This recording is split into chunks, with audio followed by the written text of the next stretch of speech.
대한민국의 문화 융성을 이끌어온 광화문 문화포럼이 오늘 25회 창립 기념일을 맞았습니다. 대한민국 문화의 길을 함께 걸어온 든든한 멤버들이 여전히 자리를 지켜주고 계십니다. 이 영상을 보시면 왜 이 모임이 한국 문화에 큰 울림을 만들어왔는지 자연스럽게 느끼실 수 있을 겁니다. 25년의 발자취 위에 더 따뜻한 내일을 향한 우리의 얘기를 지금부터 나눠보겠습니다. 기업인은 문화예술을 사랑하는 인사들이 모여서 문화국가를 위한 담론회장을 만들고자 2000년, 새천년이 시작할 때 함께 출발을 했고요. 매달 둘째 주 목요일 아침 7시 반부터 모여서 음악회 그리고 돌조찬을 가지면서 아침 공론인 마당이라는 이름으로 각계의 명망 있는 인사의 시의적절한 강연들을 들어가고요. 또 올해로 9월로 260회의 아침 공론마당을 오늘 개최하게 됐습니다.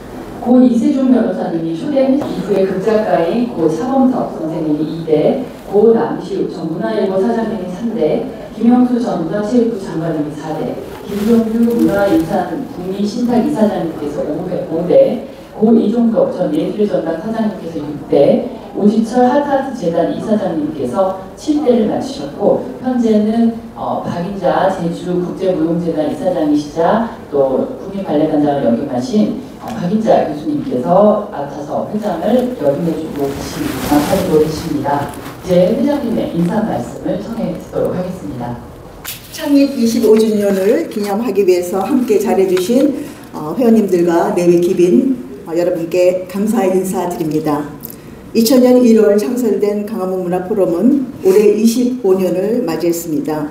포럼의 발전을 위해 애써주신 역대 회장님들의 노고가 굉장히 크셨습니다. 제가 회장을 맡아보니까 알겠더라고요.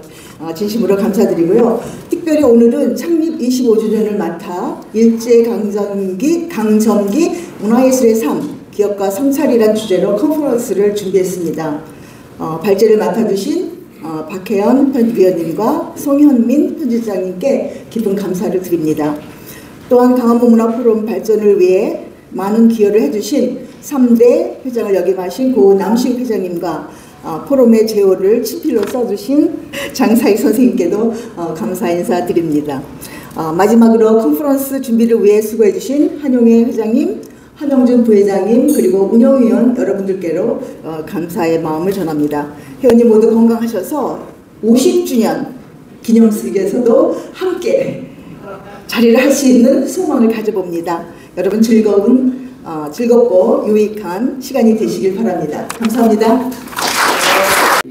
세월이 오르다 보니 유명을 달리하신 회원님들도 많이 계십니다. 오늘 그분들을 추모하는 의미에서 묵념을 올렸습니다. 잠시 떠올리시면서 묵념의 시간을 가져주시면 좋겠습니다. 고 이세중, 호칭을 생략하겠습니다. 고 이세중, 고 차범석, 고 남시욱, 고 이종덕 회장님이십니다.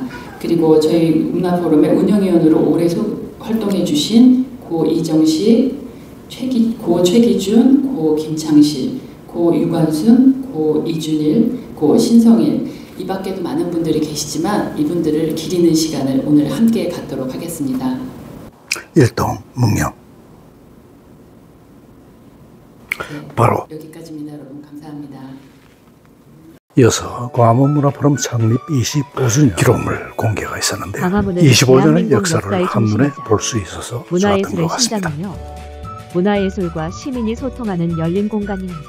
광화문 문화포럼은 1999년 12월 9일 당시 세종문화회관 이종덕 사장이 중심이 되어 문화예술인, 법조인, 언론인, 의료인, 학자, 기업인 등 문화예술을 사랑하는 사람들이 모여 국립박물관과 세종문화회관 등 광화문 일대에 문화유산을 연결 광화문 인프라를 구축함으로써 광화문을 문화창조의 발신지로 만들기 위해 발기하여 창립한 민간문화단체입니다. 광화문 문화포럼은 2024년 3월부터 전 숙명여대 교수 박인자 회장이 맡고 있으며 초대 회장은 이세중 전 변호사협회 회장, 제1회 회장은 차범석 전 대한민국예술원 회장, 제3대 회장은 남시욱 세종대 석좌교수, 제4대 회장은 김영수 전 문화체육관광부 장관, 제5대 회장은 김종규 문화유산 국민신탁 이사장, 제6대 회장은 이종덕 전 세종문화회관 사장, 제7대 회장은 오지철 전 문화체육관광부 차관이 맡아오셨습니다. 광화문문화포럼은 2000년 1월 12일 세종홀에서 첫 총회 겸 제1회 아침 공론마당을 개최하며 공식 출범한 지 올해로 25주년이 되었습니다.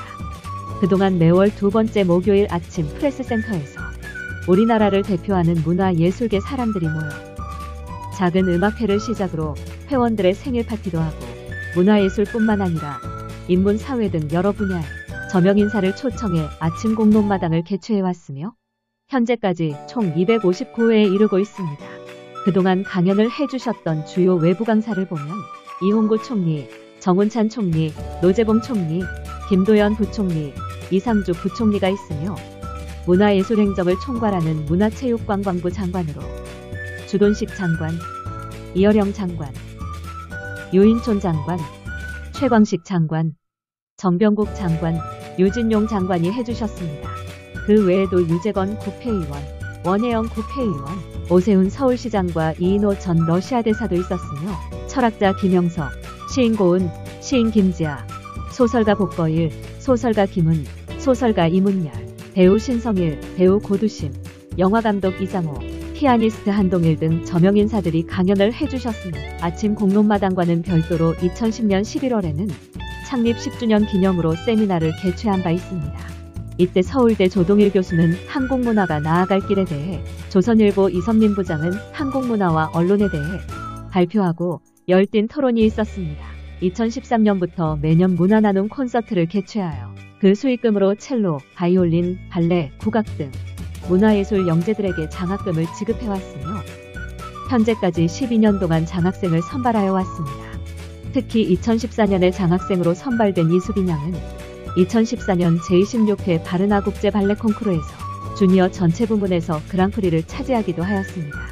2020년 1월에는 창립 20주년을 맞이하여 광화문문화포럼은 시대의 예술 정신을 대표하거나 문화예술계의 깊은 족적을 남긴 인물에게 수여하는 광화문문화예술상을 제정하여 올해까지 총 6회에 걸쳐 시상한 바 있습니다. 제1회 수상자는 이어령 전 문화부 장관이었으며 제2회는 이종덕 전 세종문화회관 사장, 제3회는 김동호 전 부산영화제집 행위원장, 제4회는 김종교 문화유산 국민신탁 이사장, 제5회는 박정자 연극배우, 제6회는 김용원, 신갑순 삼각붐 회장 부부가 수상자로 결정되어 상을 받았습니다. 또한 포럼 회원들은 2006년 베이징 방문을 시작으로 몽골, 일본 도야마현 도가연극촌을 방문하는 등 해외 문화 탐방을 꾸준히 실시하여 왔습니다. 2015년 8월에는 광복 제70주년을 맞이하여 광화문문화포럼 회원 17명이 하얼빈을 방문, 안중근 의사 기념관과 여순감옥을 찾아 헌화하고 같이 동행한 주세페 김과 구미꼬 김 부부가 안중근 의사 어머니가 감옥에 있는 아들에게 보낸 편지를 노래로 만든 아들아를 즉석에서 헌정 공연을 하여 모든 회원들의 눈시울을 적시게 만든 적도 있었습니다. 당시 방문에 참여했던 김환수 회원의 소감을 들어보면, 제가 할빈에서 태어나서 70년 만에 방문을 했었는데 이제 안중근 기념관도 생기고 그래서 아주 감명 깊은 그런 방문이었었습니다. 해외뿐만 아니라 국내에서도 박물관이나 문화예술 관련 콘텐츠가 있는 장소인 독립기념관, 얼굴박물관, 한국가구박물관, 온심성면, 김동호 회원댁 등을 탐방하여 문화예술에 대해 논하고 회원들의 우위를 다지는 시간들을 만들어가고 있습니다. 2022년 4월에는 한동일 피아니스트가 아침 공론마당에서 인천 성모도 승영중학교에는 전교생으로 오케스트라를 운영하는데 피아노가 없다라고 공개한 바 즉석에서 회원들의 모금을 시작하여 2022년 6월 그랜드 피아노를 구입하여 기증하고 현지에서 기념 음악회를 개최한 적도 있습니다. 한편 2024년 3월 박인자 회장 취임 이후 회원들의 취향에 맞추어 공연 전시 소위원회, 트래킹 소위원회, 골프 소위원회를 구성하여 문화예술에 대한 향유 기회를 더욱 넓히고 회원들의 친목과 건강을 도모하고 있습니다. 여기서 창립 25주년을 맞아 회장님들의 소감을 들어보면, 회원님들의 헌신적인 노력으로 현재까지 잘 해왔습니다. 앞으로의 25년도 다음 포럼이 더욱 꽃 피울 수 있도록 우리 다 같이 힘을 모으도록 합시다. 회원님들의 적극적 참여와 뜨거운 성원으로 광화문 문화포럼이 25주년을 맞게 됐습니다. 50주년 행사 때도 모든 회원님들과 함께 하게 되기를 소망합니다. 우리는 기억합니다. 문화예술인들의 고난과 헌신을. 그리고 오늘 광화문 문화포럼은 또 다른 25년을 준비합니다. 감사합니다. 광화문 문화포럼의 3대 회장을 역임하시고 올해 안타깝게도 타계하신 고 남시욱 3대 회장님이십니다. 남시욱 회장님에 대해서는 여러분들 다 잘 알고 계시지만 동아일보 기자, 또 편집국장, 그리고 문화일보 사장을 맡으셨고요. 언론계에서 학계로 이동하셔서는 여러 한국 현대사에 정말 주목받는 연구를 많이 하신 학자로서도 유명하신 분입니다. 광화문 문화포럼의 3대 회장을 2006년부터 2011년까지 역임을 하셨고요. 훌륭히 이끌어 오셨습니다. 남시 회장님께서 타계하셔서 오늘은 그 유족분들께서 대리 수상하시겠습니다. 사모님 앞으로 나와주실까요? 곧 남시 회장님의 또 사모님이신 김은상 교수님께서 대리 수상을 하시겠습니다. 광화문 문화포럼 창립 25주년 기념 감사패. 고인께서는 3대 광화문 문화포럼 회장을 역임하시며 탁월한 리더십으로 포럼의 발전과 공론의 장으로서 위상을 높이셨습니다. 또한 오랜 언론인으로서 시대의 통찰과 올곧은 비판 정신을 견지하며 문화예술계와 언론계 모두에서 신뢰받는 어른으로 존경을 받으셨습니다. 이에 광화문 문화포럼은 창립 25주년을 맞아 고인의 헌신을 기리며 회원 모두의 감사의 마음을 담아 이 패를 드립니다. 2025년 9월 11일 광화문 문화포럼 회장 박인자.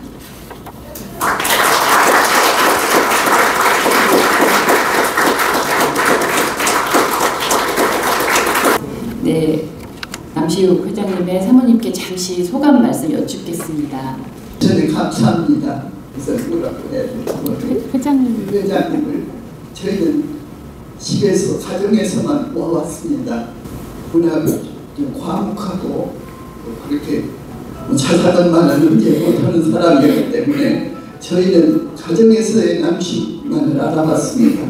그런데 이번에 찾아오시는 분 또 그 후에 여러 가지 추모글을 써주시는 분들을 보고 저희 가족 모두가 새삼스럽게 좋은 아버지, 좋은 남편, 자랑스러운 사람분을 이렇게 모실 수 있었던 것을 제가 대단히 행운으로 생각하고 감사하게 생각합니다. 그렇게 이렇게 더더구나 세상을 떠난 다음에도 이렇게 감사자를 주셔서 더욱 감사하고 고맙습니다. 감사합니다. 두 번째 분을 모시겠습니다. 광화문 문화포럼 창립 25주년 감사패 장사익 선생님 모시겠습니다. 여러분 장사익 선생님은 제가 설명 안 드려도 다 잘 아시는 분인데요. 우리 대한민국 최고의 소리꾼이자 가인이시고요. 또 우리 광화문 문화포럼의 제호를 친필로 써주신 정말 다방면에 뛰어난 재주가 많으신 분이십니다. 그리고 또 저희가 중요 행사가 있을 때마다 오셔서 노래로서 또 많은 재능 기부를 해주셔서 저희가 늘 감사한 마음을 가지고 있었는데요. 오늘 25주년을 맞아서 장사익 선생님께도 감사패를 증정하겠습니다. 선생님 올라가 주시죠. 자, 제가 대독하겠습니다. 광화문 문화포럼 25주년 기념 감사패. 선생님께서는 탁월한 예술성과 따뜻한 인품으로 광화문 문화포럼이 지향하는 문화와 사람의 가치를 함께 지켜오셨습니다. 특히 회보 제호를 친필로 써주시고 포럼의 중요한 행사마다 노래로 마음을 열어주시며 예술에 감동을 주셨습니다. 이에 광화문 문화포럼은 창립 25주년을 맞아 선생의 깊은 우정과 동행에 감사드리며 이 패를 드립니다. 2025년 9월 11일 광화문 문화포럼 회장 박인자.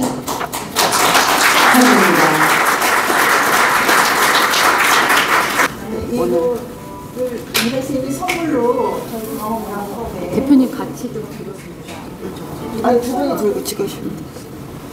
그냥 제가 나오면서 빈손이기가 그렇더라고요. 빈손으로 우리가 좀 그래서 낙서를 갖았으면 산들바람인데요. 요즘 같이 더운데 산들바람 한 줄기가 얼마나 우리한테 소중하고 고마운지 모르겠습니다. 광화문 포럼이 이 삭막한 우리 시대에 진정한 산들바람이 아닌가 해서 그냥 낙서같이 있습니다.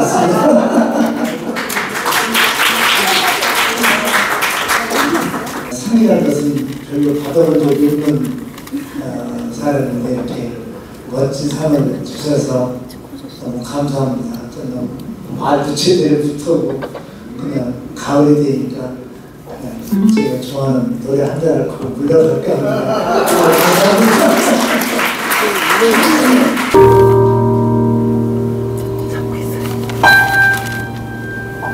가을이 되니까 임동주 선생님의 돌아가는 노래가 있습니다. 자화상 하겠습니다.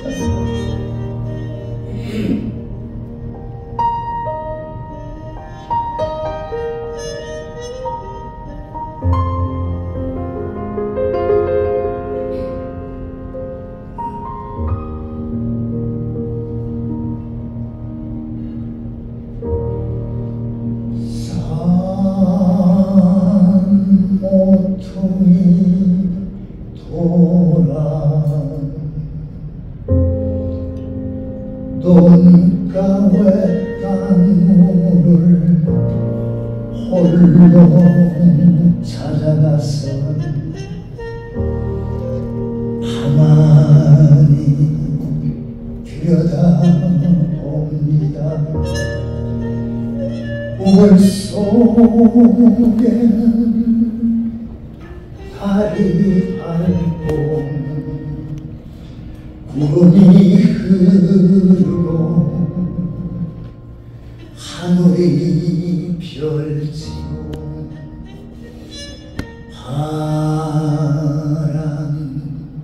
바람이 불고 가을이 있습니다.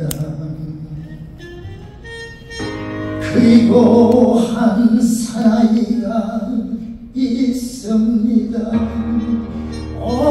어쩐지 그 사나이가 미워져 돌아갑니다.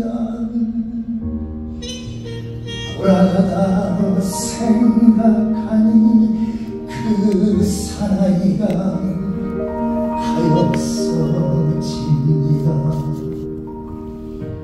도로가 들여다보니 사나이가 그대로 있습니다. 다시 그 사나이가 미워져 돌아갑니다. 돌아가다 생각하니 그 사나이가 그리워집니다. 물 속에는 달이 밝고 구름이 흐르고 하늘이 별치고 바람이 불고 가을이 있고 추억처럼 사나이가 있습니다. 감사합니다.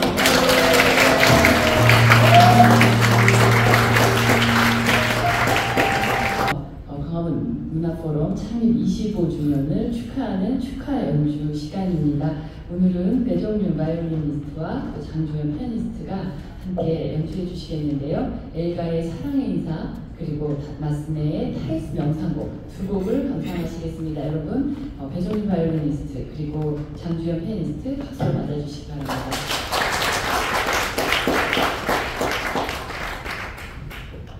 네, 안녕하세요. 광화문 포럼 창립 25주년을 축하드립니다. 초대해 주셔서 감사합니다. 감사한 마음을 담아 제가 두 곡을 연주하려고 하는데요. 첫 곡은 마스네의 타이스 명상곡입니다. 오페라 타이스 속 한 장면에서 주인공의 내면을 표현한 곡으로 유명한 곡인데요. 피아노와 바이올린의 울림이 전하는 잔잔한 명상을 한번 감상해보세요. 다음 이어서 연주할 곡은 엘바의 사랑의 인사입니다. 사랑과 감사의 마음을 담은 선율로 아주 유명한 곡입니다. 감사합니다.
일제말기 문학을 헤아리는 시선이라는 주제로 박혜현 전 조선일보 전상정원 기자가 수고를 해주신 대립과 수용, 음악평론가 박용구의 활동과 시간이라는 주제로 송현미 월간 객석 편집장님께서 해주시겠습니다.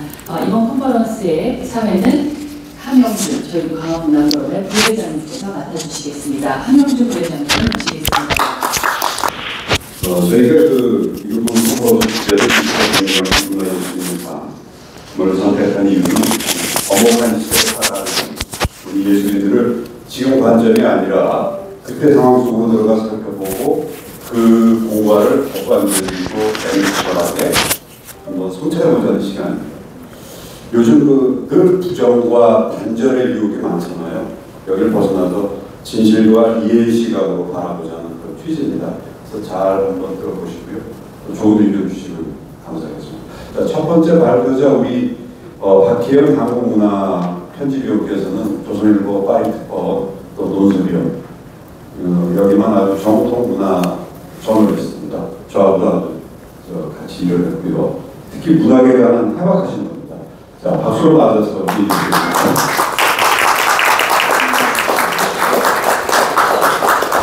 안녕하세요. 지난 5월달에 아마 제가 발제 청탁을 받은 걸로 기억하는데요. 처음에 얼떨결에 그냥 뭐 하겠다고 했는데 사실 지난 3개월 동안 후회하면서 하루하루 보냈습니다. 우선 제가 뭐 친일문학 전문 연구자가 아니고요. 다만 처음에는 이제 제가 기자 생활하면서 문단에서 접한 또 학계 공문학자들이 하는 친일문학 연구 이런 현황들을 정리해서 말씀드리면 된다고 생각했는데 막상 이 친일 문인들에 대해서 생각을 해보니까 특히 지난 2009년이니까 정부가 친일 반민족 행위자 진상규명위원회 이런 하면서 명단을 발표했는데 문인은 31명이었습니다. 31명의 명단을 사실 저도 이번에 처음 봤습니다. 그냥 별 관심도 없고 뭐 그 사람이 그 사람이다 생각했는데 뭐 아시다시피 31명에는 이제 그 유명한 이광수, 김동인, 김억 이렇게 또 우리 시대 가까운 분들은 이제 서정주, 뭐 모윤숙 이런 분들이 있는데 그 명단을 보면서 저는 개인적으로 굉장히 좀 착잡하고 좀 화도 났습니다. 왜냐하면 이광수, 김동인 우리가 지금 한글로 읽고 있는 소설 이 소설의 문체를 만든 사람이 이광수예요. 정말 근대 문학의 아버지이고 이광수가 장편 무정을 통해서 한글로 된 소설의 기초 그 전에 우리가 말하는 뭐 판소리라든지 이 구한말의 딱 집어 소설 이것과 전혀 다른 우리가 지금 읽고 있는 소설의 기초를 닦은 분이고 또 김동인은 단편 문학의 기초를 닦은 분이고 어쨌든 그분들의 친일 그건 있지만 과연 이분들은 이렇게까지 국가가 명단을 작성해서 발표가 있는가. 또 하나 김억 이분은 바로 김소월의 스승입니다. 한마디로 우리가 근대 문학, 근대 시의 기초를 닦은 분이고 그리고 가끔 우리가 대중가요 보면 뭐 내 가슴에 비가 내리네 뭐 이런 가사가 많이 나오잖아요. 그건 원래 프랑스인 그 베르네르의 시에서 나온 건데 이거를 제일 먼저 번역하신 분이 또 김억이에요. 대단한 우리 문학의 정말 뿌리가 되는 분들인데 이런 분들이 어떤 친일 행적으로 인해서 국가에서 이렇게 국가대표 선발하듯이 명단에 들어간다는 이 현실이 참 안타까워서 물론 이분들이 친일한 행동은 물증이 있고 다 명백하게 밝혀진 사실이기 때문에 거기에는 변명의 여지가 없죠. 네. 근데 저는 문단을 보면 그래서 친일문화 응징론 그런가 하면 그래도 그 시대에 그분들이 원해서 했겠느냐 다 강압에서 친일문학에 참여하게 됐으니까 관용을 베푸자. 저는 응징론과 관용론을 늘 대립해 왔습니다. 그런데 이 명단 나오고 이 응징론이 주로 가끔 일반인들에게 알려지는 거는 일반인들 관심이 없죠. 친일문인 뭐 이러는데 관심이 가끔 부각되는 거는 이 친일문인이라고 지명된 사람들의 이름을 딴 문학상을 폐지해라. 그 문학상이 열릴 때마다 그런 행사가 벌어지거든요. 그러니까 엄밀하게 친일문인 논란이 보면 그 문학상을 둘러싼 폐지냐 존속이냐 이런 어떻게 보면 그 비생산적인 논의가 이루어지는데요. 뭐 제가 이제 봉직했던 그 조선일보사가 운영하고 있는 동인문학상이 늘 매년 공격을 당합니다. 동인문학 시상식이 열리면 그 반대하는 단체가 수상자에게 전화를 걸어서 수상을 거부해라. 수상을 거부하면 우리가 만든 상을 주겠다. 그래서 만든 상이 인동문학상이라는 거예요. 그렇게 하거나 아니면 시상식장 행사장 당일 와서 시위를 벌이고 뭐 이런 게 매년 대표되고 있습니다. 그런가 하면 최만식 문학상이라고 있었는데 군산시가 2002년에 제정을 해서 2003년부터 수상을 했는데 이렇게 이제 정부에서 친일 명단에 들어갔으니 군산시가 그걸 운영할 수가 없는 거죠. 그래서 사실상 2016년부터 중단된 상태가 됩니다. 하지만 공식적으로 폐지한 건 아니고 군산시 입장에서는 참 그 상을 운영할 수가 없으니까 일단 잠정 중단 상태라고 하고 그 외에도 맞습니다. 2016년에는 이제 문인협회가 이광수 문학상을 만들라고 했어요. 그러니까 또 이제 그 친일 응집론자들이 그냥 다 벌떼처럼 일어나가지고 그걸 이제 결국 무산됐죠. 그 외에 다른 문인들 같은 경우도 또 상이 있다 없어진 경우도 있죠. 미당 서종준 문학상. 그것도 중앙일보가 운영하다가 그게 한 10년 됐나요? 하여튼, 결국 중앙일보도 그 압력에 못 이겨서, 상을 폐지했습니다. 뭐, 그렇습니다. 뭐, 친일 문학상 뭐 꼭 있어야 되느냐.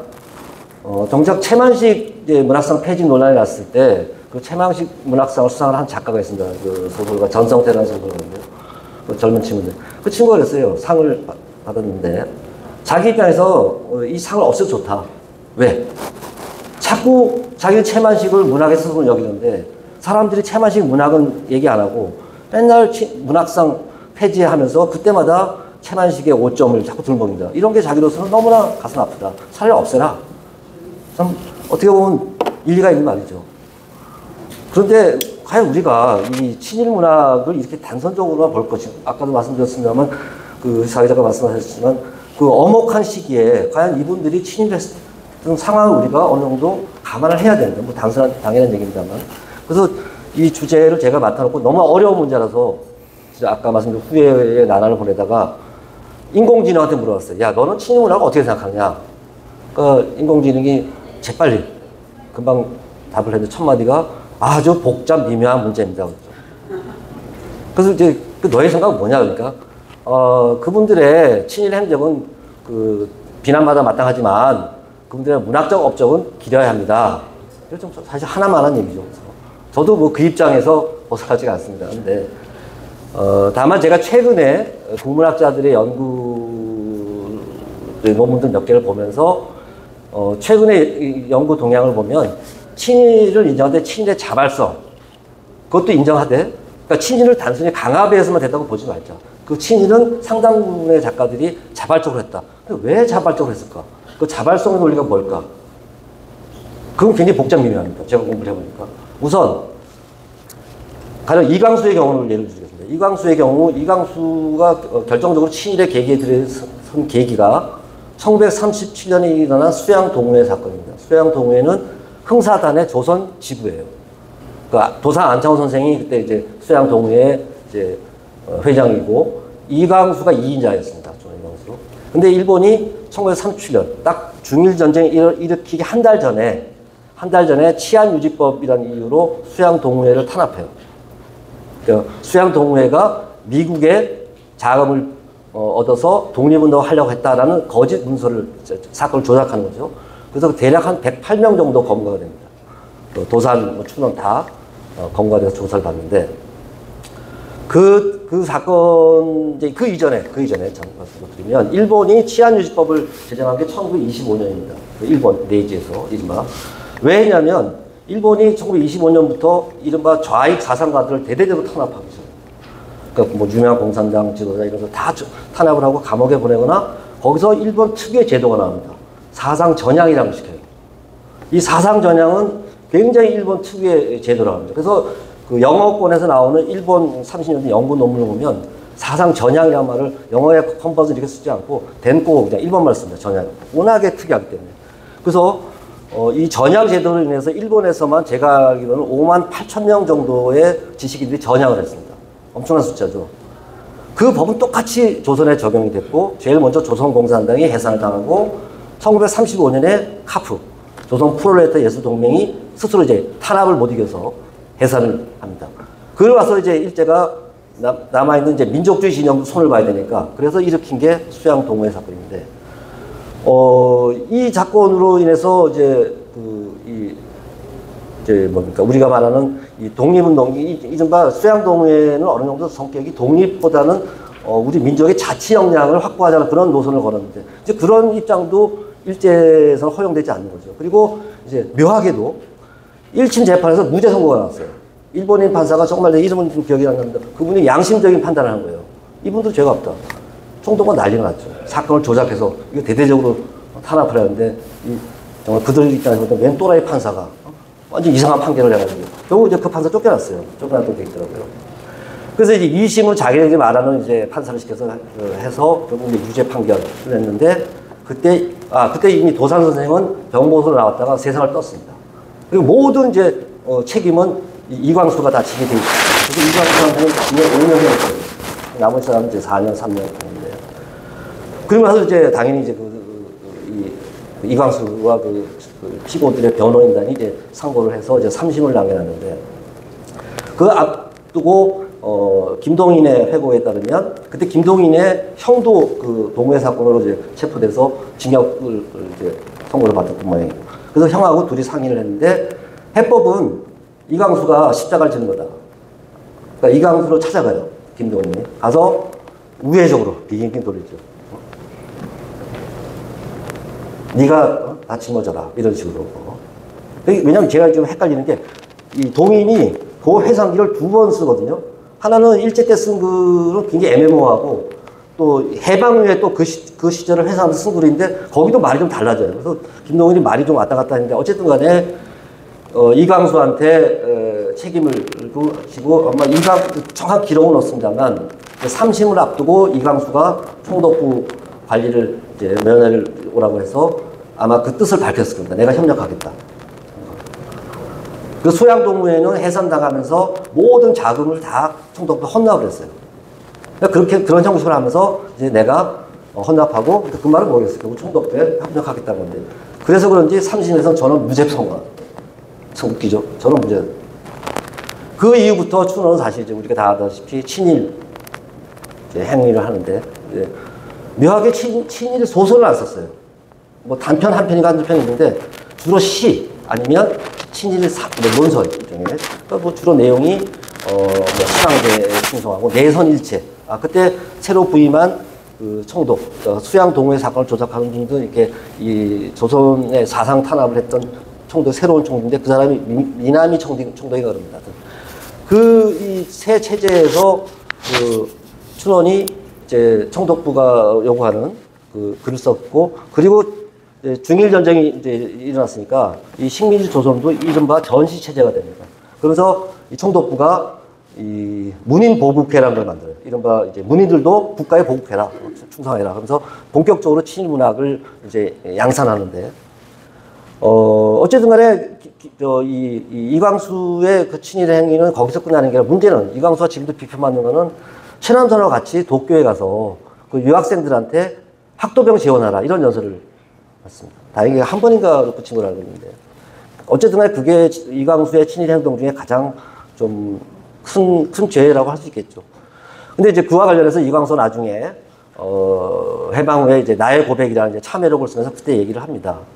근데 그 전에 그 말씀 드리기 전에 바로 이광수가 강연을 할 때 바로 그때 와세다 대학에 유학했던 분이 한 분 있었습니다. 나중에 서울대 불문과 교수가 된 김봉구 선생님인데 김봉구 선생님이 나중에 그 강연에 봤던 그거를 회상한 글을 남겼습니다. 거기에 보면 내선일체를 적극 열변을 토했던 사람은 최남선이고 춘원 이광수는 그냥 병색이 완연한 표정으로 말도 제대로 못하고 그냥 어물어물하고 그래서 마치 일제가 무슨 약을 먹인 게 아니냐. 저 사람은 정신을 혼미하게 해서 이런 연설을 하게 아니냐. 이런 글을 남겼습니다. 그리고 춘원의 회상에 따르면 그 강연회를 끝내고 숙소에 왔을 때 유학생 서너 명이 찾아왔대요. 찾아와서 학생들이 선생님 진짜 우리가 일본군에 들어가서 우리가 피를 흘리면 나중에 일본이 우리한테 대가를 지불할 거냐 그렇게 생각하시냐. 그러니까 춘원이 뭐라 하냐면 만약에 일본이 피해 대가를 당신들의 피해 대가를 지불하지 않으면 내가 피를 뿌리겠다 뭐 이럽니다. 그러니까 그 당시에 상당수의 많은 지식인들이 우리가 일제에 협력하면 일본이 승리하고 나왔을 때 우리한테 최소한 자치권 확대는 줄 거다 그런 기대를 했습니다. 근데 그거는 춘원만 그런 게 아닙니다. 굉장히 많은 지식인들이 그런 생각을 했습니다. 그런 피해 대가 이렇게 했는데 그걸 또 제일 싫어하는 집단이 총독부와 일본 국무부였어요. 조선인들이 야 이거 각도는 지원하라고 하면 좋은데 야 나중에 대가 달라면 골치 아프다. 굉장히 경계를 했다는 겁니다. 그거는 채만식의 소설에 나옵니다. 채만식이 해방 후에 민족의 죄인이라는 소설을 쓴데 채만식은 진짜 먹고 살기 위해서 소설 속에서 친일을 했고 채만식은 1930년대에 등단해서 하필 그 운이 없던 사람인데 정말 문학적으로 그 뛰어난 재능을 가진 사람인데 하필이면 일제가 이 식민 통치가 강화되고 일본이 그 전쟁을 일으키고 이런 시대에 작가로 태어나서 그것도 다른 직업 없이 전업작가. 그렇다고 또 채만식이 무슨 카프, 무슨 사회주의 활동도 한 것도 아닙니다. 정말 그냥 글만 썼고 그런 작가인데 하필이면 시대를 잘못 만나서 먹고 살라고 뭐 주로 그때 그 채만식이 썼던 친일소설이라는 게 별게 아닙니다. 그냥 대중소설을 쓴 거예요. 뭐 일본인과 조선인이 그때가 내선일체가 총독이 제일 중요한 일종의 총독의 강령이니까 내선일체 일본과 조선은 한 몸이다. 그래가지고 주로 뭐 일본인 여자랑 조선인 남자랑 연애하는 얘기 이런 소설을 이때 유행을 했어요. 그러니까 이제 그 시절에 채만식은 가족 정말 그 다른 생계수단이 없었기 때문에 그렇게 친일했던 건데 나중에 그 해방 후에 민족의 죄인이라는 단편을 통해서 그 자신의 참여를 합니다. 하는데 그 소설은 제가 볼 때 우리나라 청소년들은 꼭 읽어야 될 소설입니다. 해방 이후에 그런 참여를 제대로 남긴 사람도 없지만, 뭐, 이광수야 뭐 어쩔 수 없이 그 자기 그 소설이 아닌 그 일종의 뭐 회고록으로 했지만, 문학 작품으로서나 그 진정성으로 볼 때 채만식이 쓴 그 민족의 죄인이라는 소설은 너무너무 뛰어난 소설입니다. 근데 거기서 하여튼 그런 말을 합니다. 거기서 묘하게 채만식은 잘 아시다시피 약간 그 아이러니를 잘 쓴 사람인데, 거기서 이제 인물이 세 사람 합니다. 한 채만식, 또 한 사람은 이제 그 일제 때 시무 기자를 했던 사람, 그냥 우리 해방될 때까지. 한 사람은 기자하다가 친일을 거부한다는 뜻으로 낙향했던 사람입니다. 이 낙향했던 사람이 채만식을 보고 굉장히 빈정거리죠. 채만식 아주 빈정빈정. 그래서 채만식 그 같은 말도 못합니다. 그때 그 시절에 기자했던 사람이 채만식의 편을 들면서 그 항변을 합니다. 너는 시골에 부잣집 아들이니까 그냥 낙향해서 먹고 살았지. 이 사람은 소설 안 쓰면 굶어 죽는다. 근데 왜 이 사람 네가 따지냐? 네가 뭐 잘났다고? 근데 나는 일제 말까지 계속 나 신문에 나도 친일 언론했다. 그래 나도 먹고 살라고 했다. 네가 무슨 권리로 그러냐? 이렇게 합니다. 근데 그때 채만식이 자기를 옹호하는 이 사람을 막 또 비난합니다. 야, 네가 이러면 오히려 내가 물론 말도 제대로 못하면서 네가 이러면 오히려 내가 너무 민망해지고 우리는 가만히 있어야 된다. 그러면서 집에 돌아옵니다. 집에 돌아왔는데 맨 조카가 오더니 학교를 안 가고 그 왜 안 가냐? 그러니까 동맹유학 한다 그래서 왜? 그러니까 새 교사가 왔는데 이 사람이 친일파로 아주 악명이 높았다. 그래서 교사를 쫓아내기 위해서 동맹유학을 한다. 그럼 야 너는 친구들하고 저기 동맹유학하는데 농성해야지 왜 집에 가냐? 그러니까 아니 저는 따로 혼자 공부하려고. 그때 채만식이 화를 펄컥 내더니 야 네 친구들은 친일파 청산한다고 그 동맹유학하는데 너는 따로 이렇게 너 혼자 살라고 공부하냐고 막 그냥 그것도 일종의 아이러니죠. 친일파로 찍힌 자기 자신이 남을 또 친일 청산 안 한다고 욕을 했다. 그런 전반적인 그 모순된 상황을 채만식은 이렇게 잘 썼는데 제가 이제 말씀드린 건 이런 식의 이 문학 그 당시 문학을 너무 단선적으로 보지 말고 그 당시 문인들이 진짜 어떤 고민을 했는가를 살펴봐야 된다. 개별적으로. 다만 여기서 한 가지 말씀드릴 수 있는 건 이 친일파 명단 31명에 반드시 때려 죽일 놈은 한 놈은 딱 있었습니다. 비평가 김문집인데 이놈은 사실 문인이 아니에요. 문단 사기꾼이었습니다. 자기 말로는 동경제대 중퇴라고 했는데 그 비평을 와서 그 친일 문학론을 썼고 했는데 나중에 총독부가 이놈을 촉탁을 해서 아까 말씀 문인 보국회를 만들고 얘를 사무국장을 시킵니다. 그리고 이놈이 이제 다 이제 문인들을 결성해서 했지만 사실상 이 김문집이라는 비평가가 그 모든 일을 다 한 거라고 보시고 그놈이 쓴 글 보면 하여튼 기가 막힙니다. 하여튼 뭐 하여튼 친일의 완전 친일의 최고봉이라고 할 수 있는데 근데 나중에 알고 보니까 이게 완전 사기꾼이에요. 사기꾼. 그래서 이놈이 성추행, 공갈 이런 죄를 결국 총독부에 체포됩니다. 그러니까 그 문인 그 친일 문학을 주도하면서 여성 문인들을 건드리고 막 이런 게 뭐 한두 번이 아니었던. 결국은 이제 일제도 그걸 견디다 못해가지고 투서가 들어오니까 얘를 체포해서 뭐 조사한 뒤에 이제 재판을 해서 유죄 판결을 내렸지만 뭐 금방 그동안에 이미 조사 기간 동안에 그 형기가 다 돼서 그냥 일본으로 도망갔다. 그밖에 없습니다. 그 이상 기록이 없는데 이 김문집의 행적은 그동안 잘 알려지지 않았습니다. 최근에 저도 알았습니다. 이 김문집이 어떤 인간이냐는 거. 이 완전 사기꾼이었어요.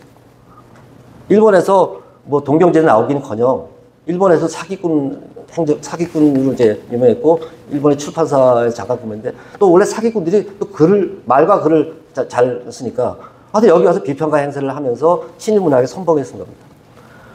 그러니까 이 김문집이 같은 경우를 빼놓고 나면 나머지 정부가 선정한 친일문인 31명, 30명이죠. 이 30명의 경우는 다 각자의 사정이 있고 각자의 논리가 있었습니다. 물론 그분들 중에는 논리적으로 친일한 분도 있어요.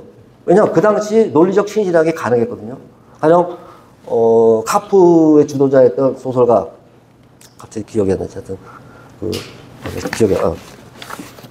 김남천. 예, 김남천. 이 김남천은 제가 볼 때 이 친일문학을 얘기할 때 가장 뛰어난 작가 중에 한 명이라고 생각합니다.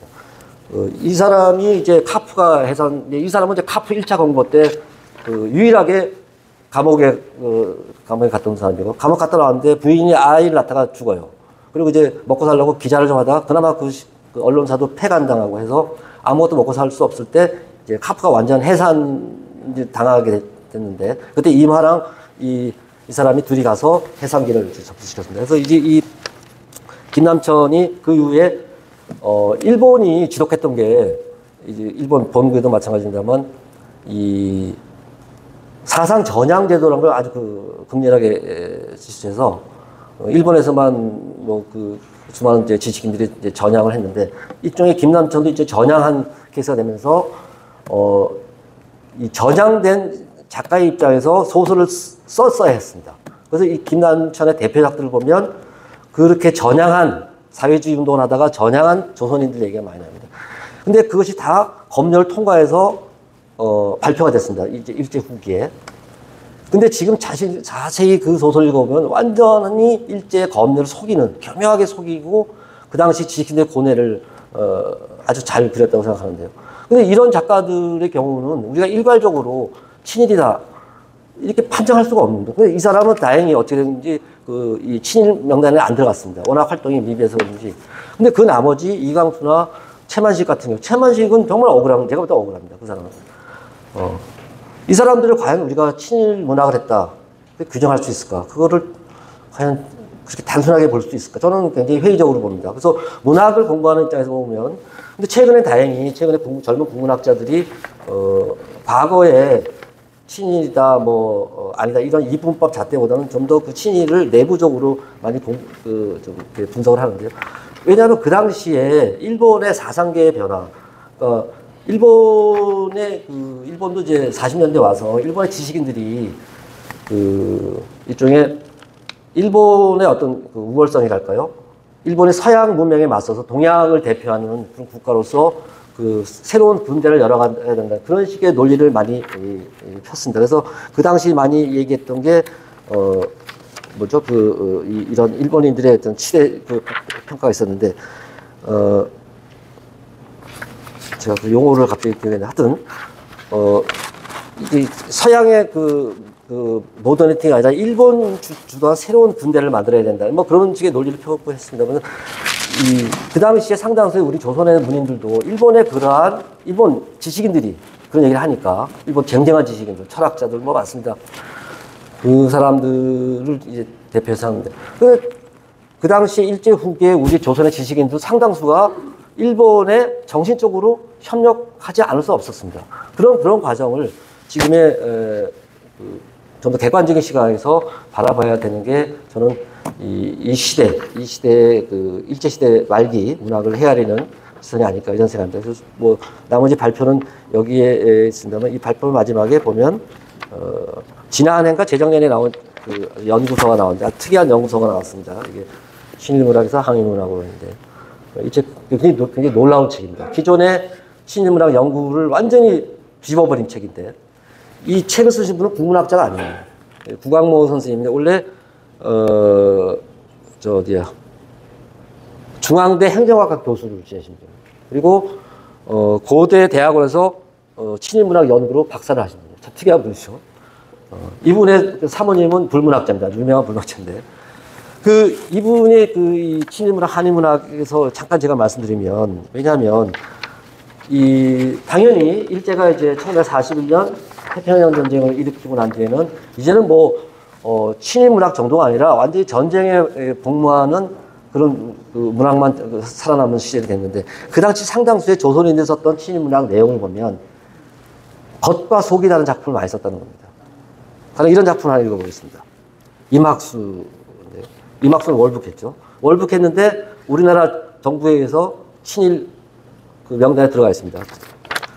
북한에 가서 김일성 대학 교수 지낸 사람입니다. 이 김학수가 1942년 1월에 쓴 시인데 이렇습니다. 마침내 오리라 영광의 날을 오리라 집집마다 지게마다 깃발 띄우는 붉은 거품 허리 굽은 늙은이도 불구제든 안흥에도 다 모두도 소리치며 우당탕 뛰어나올 그날은 오리라. 이게 친일 작품이라는 겁니다. 친일작. 1942년에 발표했습니다. 물론 이 맥락은 일제의 승리를 찬양한 거겠죠. 그 당시에 그렇게 읽혔죠. 그러니까 당연히 친일 작품인데 이 구광모 선생님의 해석은 그게 아닙니다.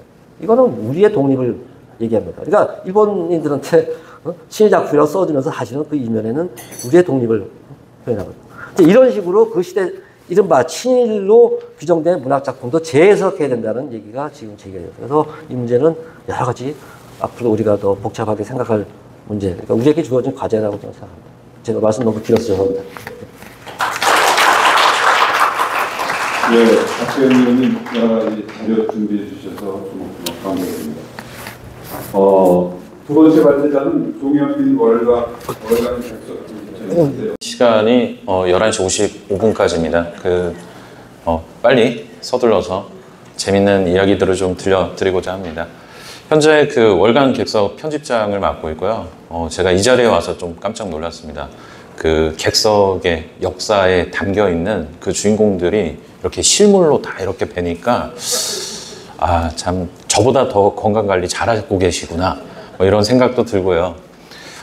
오늘은 제가 1914년에 태어나서 2016년에 고인이 되신 음악평론가이자 무용평론가이자 예술평론가이자 공연예술 작가인 박용구라는 선생님에 대해서 좀 여러분께 말씀을 드리고자 합니다.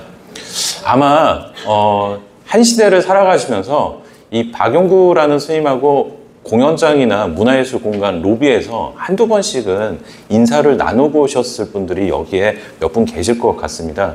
그리고 사실은 제가 여기 와서 좀 놀랐는데, 제가 지금 재직하고 있는 월간객석의 정 편집장님이자 또 현재 춘비평가로 활동하고 계신 장광열 선생님이 저기 계시는데, 박용구 선생님하고 대담을 나누셔가지고 20세기 예술의 세계? 맞죠? 그런 대담집을 2001년에 그렇게 발간하셨는데, 사실은 제가 오늘 발표하는 그런 연구 자료 안에는 이러한 여러 가지 레퍼런스들이 다 들어가 있습니다. 2014년 4월 6일에 고인이 되셨습니다. 그러니까 식목일 다음 날에 고인이 되셨는데, 제가 그때 한창 이제 뿌리고 다녔던 루머가, 월간객석에 송현민 기자랑 인터뷰를 하면은 몇 년 안에 죽는다 라는 그런 루머가 생겼어요. 2014년에 정말 건강한 모습으로 인터뷰를 해가지고 객석 창간 기념호에 선생님을 표지로 모셔가지고 했었는데요. 그 뒤로 몇 년 안에 조금 이렇게 운명을 하셨습니다.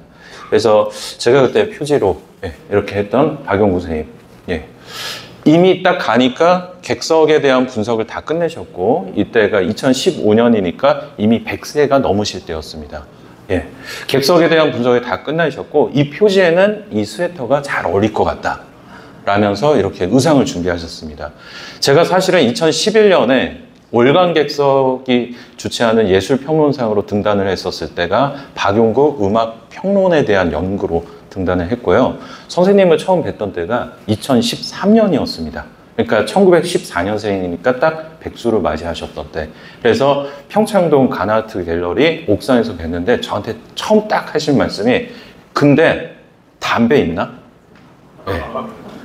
그리고 인터뷰를 하려면 조금 담배를 펴야 되니까 야외 공간으로 나가자 해서 선생님하고 연신 저랑 이제 줄담배를 펴가면서 그렇게 인터뷰를 했습니다. 인터뷰를 하고 나서 너무나도 이제 재밌게 또 여러 번 뵀어요.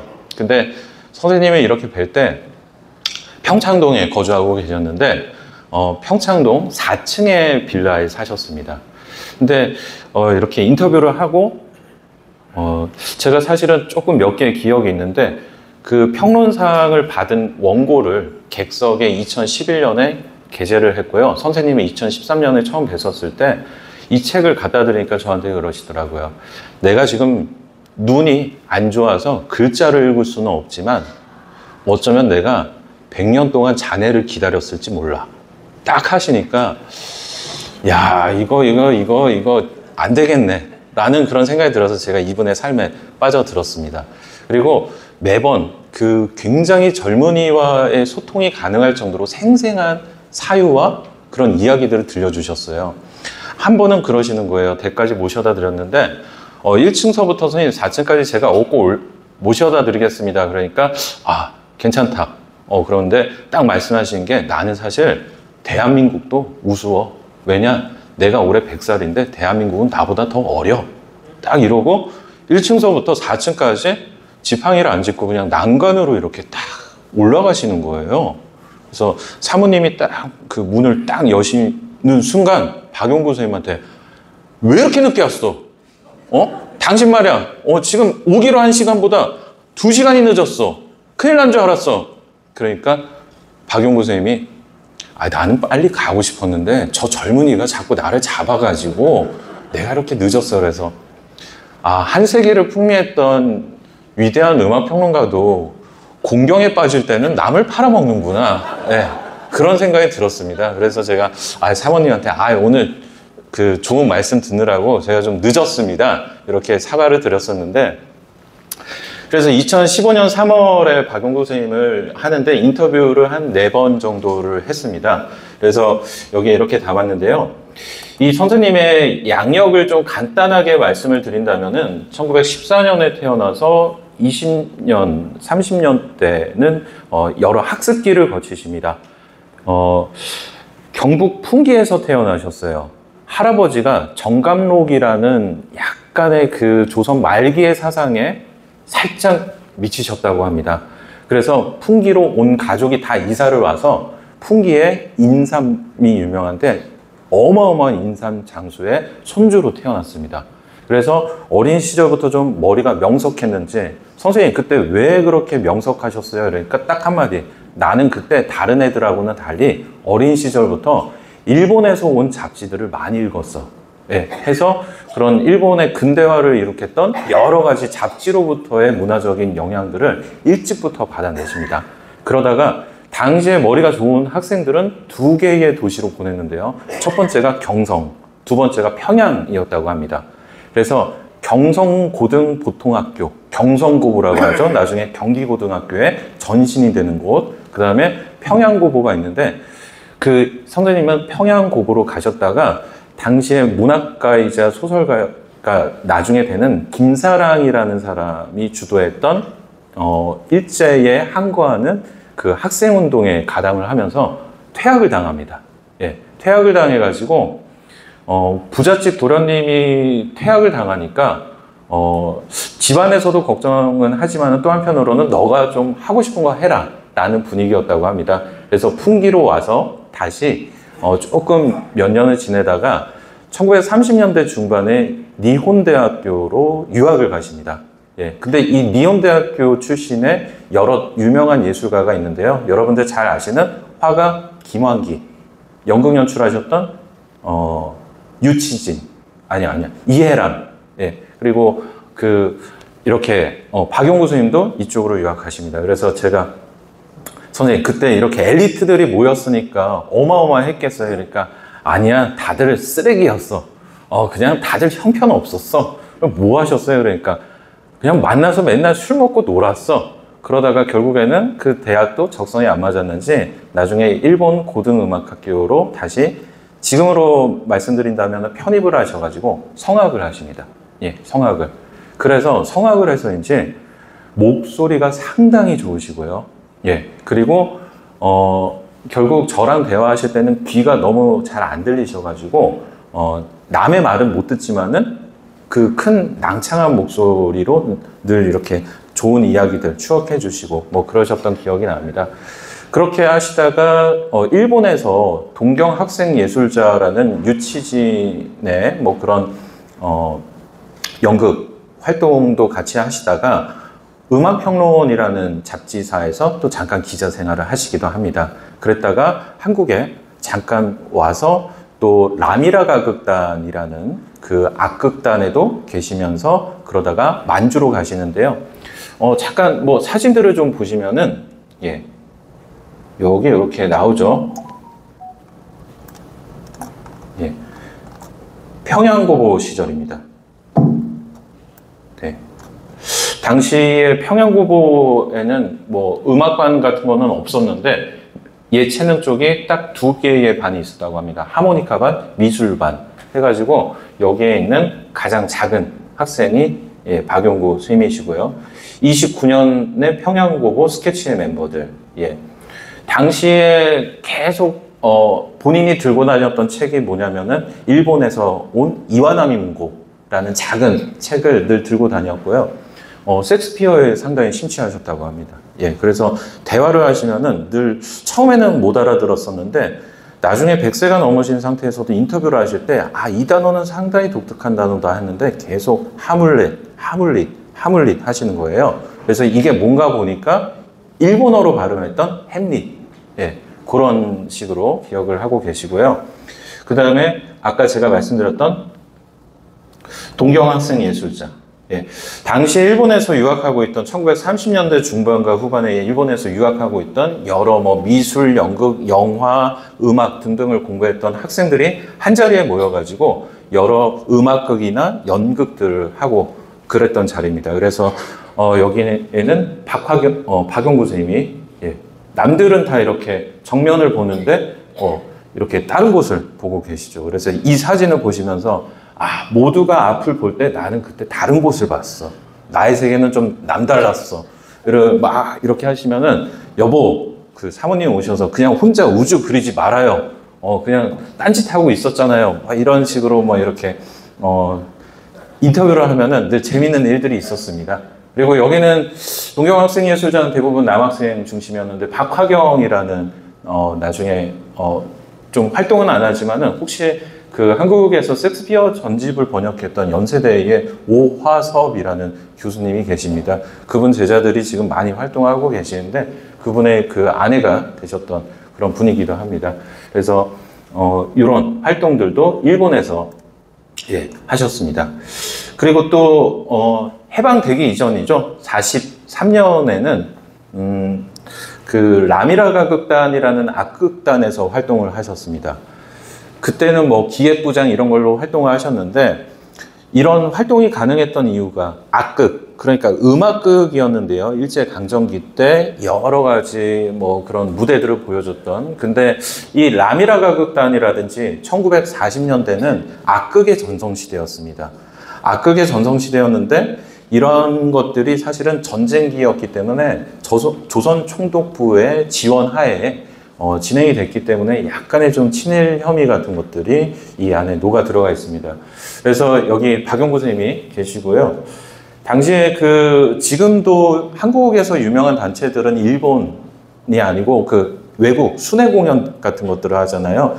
그런 것처럼 당시 전쟁기였음에도 불구하고 라미라 가극단의 여러 가지 공연 콘텐츠들은 늘 인기가 많았기 때문에 일본 그 순회를 하면서 찍은 사진입니다. 그래서 여기에는 월북한 안기영이라는 작곡가가 있고요. 그 다음에 여기는 박용구 선생님이 이렇게 계십니다. 월북 그 친구들이 많이들 월북을 합니다. 예, 많이들 월북을 해가지고 이 박용구 선생님의 삶이 상당히 불행해지는 첫 번째 시점이 오는데요. 여기도 보시면은 예, 김순남이라는 작곡가이고요. 여기는 뭐 아시는 분들도 계실 것 같은데요. 고 임원택 선생님, 예, 지휘자로 활동을 하셨죠. 그리고 여기는 그 2015년에 조성진 피아니스트가 쇼팽 콩쿠르에 우승을 했지만 그런 K 클래식의 열풍을 1세대로 끊었던 윤기선이라는 피아니스트입니다. 예, 당시에 그 일제강점기 때 어마어마한 인기를 모았던, 그래서 이렇게 악극 활동도 하시고 그리고 또 여러 음악가들과 함께 하셨는데요. 안기영과 함께 했던 시간, 그 다음에 김순남이라는 작곡가와 함께 했던 시간이 아프게도 붕괴가 돼버리는데, 그게 뭐냐면은 이 두 사람이 월북을 하게 됨으로써 나중에 박영구라는 사람한테도 압력이 들어옵니다. 뭐냐, 1949년에 해방공간, 1945년에 해방이 되고요. 1949년에 여러 가지 그 좌우의 이데올로기가 대립되는 공간이 펼쳐지는데, 그때 박용구한테 어떤 지령이 내려옵니다. 민족 양양 정신대회라는 게 열리는데, 너 친구 중에 안기영과 김순남이 월북을 했으니까 그 사람들을 다시 남아하도록 하는 연설을 너가 좀 맡아라 라고 했답니다. 근데 그게 너무나도 좀 압력이 크게 느껴져가지고 박용구 선생님이 당시에 나는 낙화암으로 간다라는 유서를 신문사에 투고를 하고 그 다음에 딱 사라집니다. 그래서 그 당시의 자료들을 보면은 나는 낙화암으로 간다, 어느 음악평론가의 유서 해가지고 도무지 이데올로기의 대립을 견딜 수 없는 그런 상황에서 음악평론가가 죽었다라는 기사가 나는데, 사실은 죽지 않습니다. 어떻게 하냐, 자신의 친구들이 일본에서 30년, 40년대에 같이 공부했던 친구들이 알고 보니까 일본에서 이제 자리를 잡은 거예요. 그래서 그들한테 도움을 받아가지고 밀항자의 삶을 10년 동안 살게 됩니다. 근데 일본이 1950년, 60년대에 예술이 상당히 많이 발전하게 되는 그런 시대적 배경을 안고 있는데요. 50년에 밀항을 해가지고 1960년까지 일본에서 10년 동안 그 밀항자로서 신분을 위장한 채 살아갑니다. 근데 당시에도 그냥 밀항자로서 살아갔던 게 아니고 여러 일본의 네노라는 사람들과 같이 작업을 하기도 했는데요. 니치링이라는 일본 최초의 창작 발레 작품에 여기 보시면은 야, 이게 갑자기 한문이네. 각세 아리마류시라는 이름으로 들어가 있는 사람이 박용구입니다. 그래서 무용 대본 같은 것들을 쓰기도 하고요. 또 미nie자 같은 데서 연출 수업을 받으면서 이렇게 하기도 합니다. 그래서 일본에서의 굉장히 좋은 여러 가지 공부들을 끝내고 한국에 왔을 때 이분의 삶은 조금 더 불행해지는 이유가 뭐냐면은 일본에서 온 간첩이다 하면서 이승만 정부로부터 감옥에 가게 되는, 그래서 감옥살이를 한 몇 달 동안 하시게 됩니다. 일본에서 한국으로 딱 귀국을 60년에 했는데 어떻게 보면은 이제 그 국가사범이 된 거죠. 사상적인 그런 문제 때문에. 하지만은 이 박용구라는 사람이 40년, 50년 때에 일본에서 여러 가지 배웠던 그런 행정력이라든지 기획력들, 이런 것들을 높이 산 사람이 바로 당시의 중앙정보부장이었던 김종필이었습니다. 그래가지고 김종필이 우리가 북한의 피바다라든지 그런 거대한 총체극, 거대한 예술들에 대항하는 일종의 뮤지컬 악단을 하나 만들 건데 그거에 단장을 맡아달라 해가지고 가시게 된 게 예그린 악단이라는 곳입니다. 예그린 악단이고요. 이 예그린 악단의 파생력은 어마어마했죠. 여기 보시면은 뭐 당시에 후라이브의 곽규석이라든지 패티김의 등단 무대도 예그린 악단이 선보였던 살짝이 옥서에서 애랑 역을 맡았을 때 패티김의 나이가 21살이었습니다.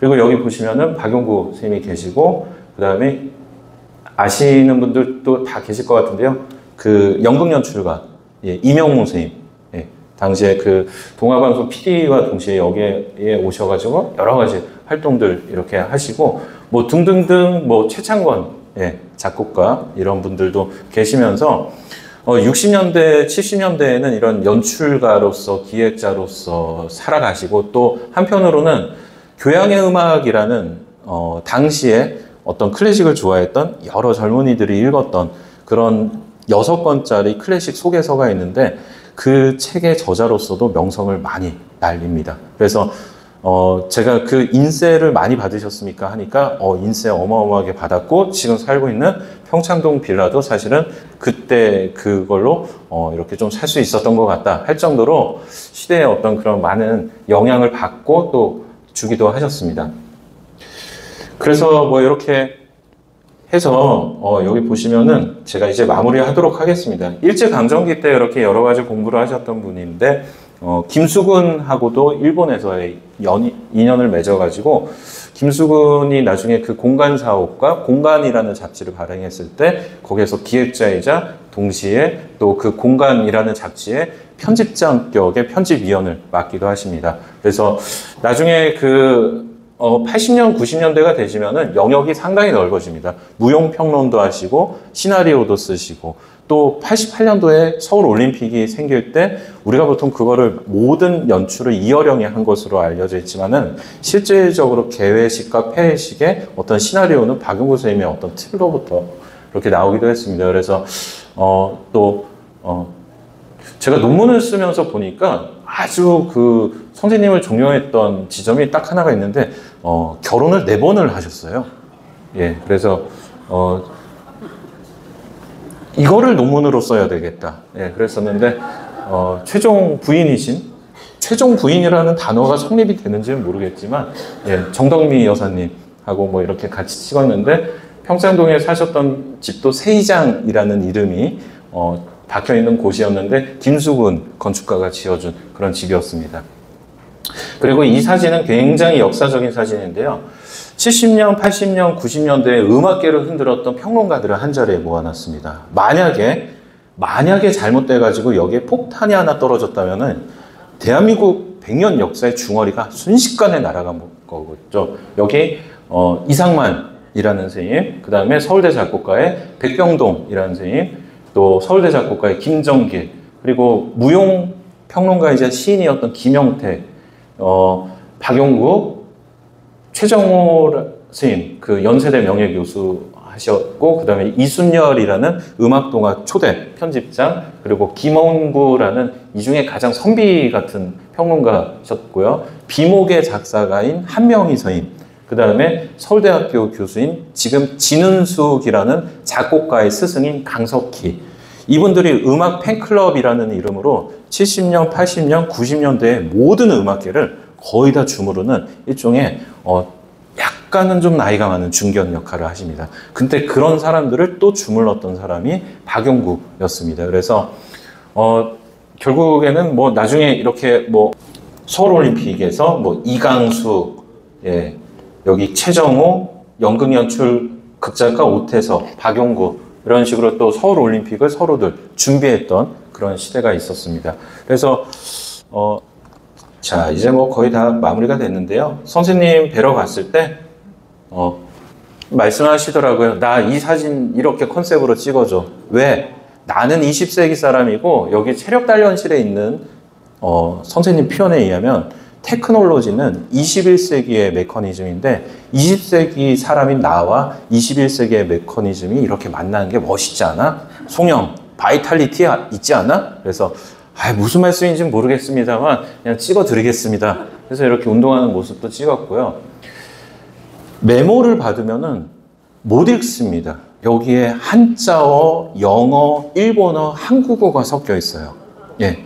그러니까 일제강점기 때 조선어를 집에서 쓰고 일본어를 공부하는 과정에 영어를 공부하고 한국 사람으로서 한국어를 썼던 이런 굉장히 그 다혼종적인 메모들을 매일 남기십니다.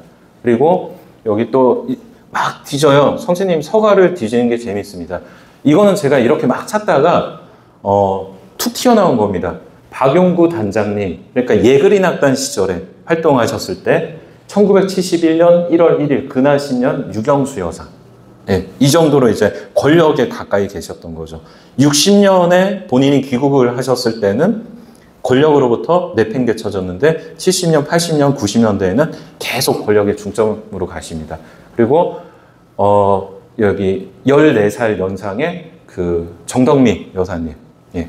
안타깝게도 2014년, 16년에 선생님이 더 연로하셨는데 정덕미 여사님이 먼저 조금 이렇게 운명하시고 그 뒤에 박용구 선생님이 2달 뒤에 이렇게 운명을 하셨습니다. 그래서 제가 그때 좀 빈소를 이렇게 하면서 선생님의 그 생애를 더듬었던 기억이 납니다. 그래서 음악과 현실이라는 잡지 보시면은 한국 최초의 음악평론집인데 1949년에 나옴으로써 본인이 일제강점기 때 조선과 일본에서 보고 들었던 여러 가지 음악 현장을 이렇게 정리를 해 놓으셨습니다.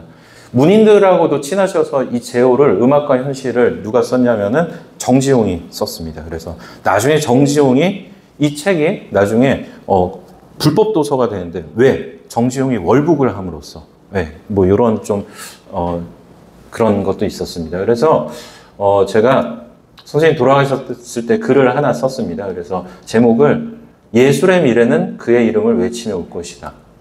제가 이렇게 해서 박용구 르네상스가 좀 다시 한번 왔으면 좋겠다. 그리고 이때 둘이 이제 담배를 너무 많이 펴가지고 살짝 이제 지친 표정으로 이렇게 찍었습니다. 저 역시 지금으로부터 10년 이상 전에 청년기였는데요.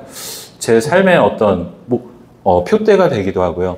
지금의 K클래식의 열풍과 그 토대를 좀 살펴보고자 할 때 한 사람의 인생과 그의 인생의 족적이 남긴 기록들이 어쩌면은 지금 불고 있는 K클래식의 전사, 보이지 않는 사료가 되지 않을까. 그리고 이런 것들을 쭉 해내는 작업이 저에게 주어진 임무이지 않나 하는 생각이 듭니다. 그래서 이렇게 한번 박용구라는 인물을 한번 관심 두시고 보시면 좋을 것 같습니다. 제 발표 여기서 마치도록 하겠습니다. 감사합니다. 광화문은 언제나 시대의 중심이자 희망의 상징이었습니다. 25년 전 작은 불빛으로 시작한 이 모임은 오늘 기라성 같은 분들의 동행으로 큰 등불이 되었습니다. 앞으로도 광화문 문화포럼은 우리 사회의 품격과 문화의 힘을 지켜가는 든든한 울타리가 되겠습니다. 함께 해주신 모든 분들께 사랑과 감사의 인사를 드립니다. 광화문 문화포럼은 많은 유망한 젊은 연주자들을 소개해 왔습니다. 그 중에 한 분이 이혜원 소프라노입니다. 조수미를 이을 차세대 유망주입니다. 광화문 문화포럼 25년의 역사를 함께 하셨던 모든 분들을 기리며 이 노래를 바칩니다. 권대욱 TV였습니다. 오늘도 행복한 하루 되십시오. 감사합니다.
Thank you for always watching Kwande Wook TV. Your support means the world to me. I promise to repay your kindness with even better content. 권대욱 TV였습니다.